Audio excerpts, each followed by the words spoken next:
ఇప్పుడే మేము exhibition ground కి వచ్చినాం.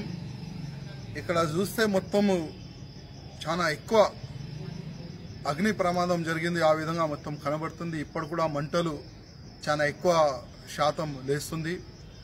కానీ ఈ ఫైర్ రోల్ అయితే చాలా మంచిగా కంట్రోల్ చేయడానికి ప్రయత్నం చేస్తున్నారు. లోకల్ పోలీసు వాళ్ళు కానీ, లోకల్ ఏసీపీ కానీ, ఇన్స్పెక్టర్ కానీ వాళ్ళు కూడా చాలా మంచిగా కంట్రోల్ చేయడానికి ప్లాన్ చేస్తున్నారు. లోకల్ పబ్లిక్ కూడా చాలా మంచిగా సహకారం చేస్తున్నారు.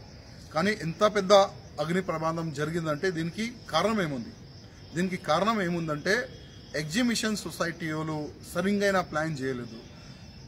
చాలా చిన్న ప్లేస్లో ఎక్కువ షాప్ లివిలు వేపిస్తున్నారు. అదేవిధంగా ఒకవేళ అగ్ని ప్రమాదం జరిగితే దానికి ఏ విధంగా కంట్రోల్ చేయాలి అది ప్లానింగ్ లేదు.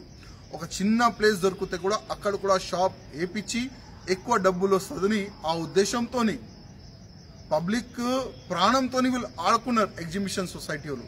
గతంలో కూడా అసెంబ్లీలో నేను రేజ్ చేసిన ఏమని, ఈ ఎగ్జిబిషన్ సిటీలో పెట్టొద్దు, ఇక్కడ నుండి ట్రాన్స్ఫర్ చేయండి, సిటీ బయట పెట్టండి, ఎక్కువ ప్లేస్ ఇవ్వండి, చాలా మంచి వ్యవస్థ చేయాలని నేను ముఖ్యమంత్రి గారికి అప్పుడు కోరినా. కానీ ఎప్పుడు వినలే.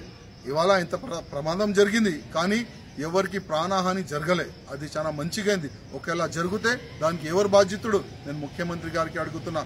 కొన్ని పైసల గురించి ఈ విధంగా పని చేయకండి. ఫస్ట్ అయితే ఎగ్జిబిషన్ సొసైటీ ఓల్ పైన మీరు యాక్షన్ తీసుకోవాలని నేను ముఖ్యమంత్రి గారికి కోరుతున్నాను.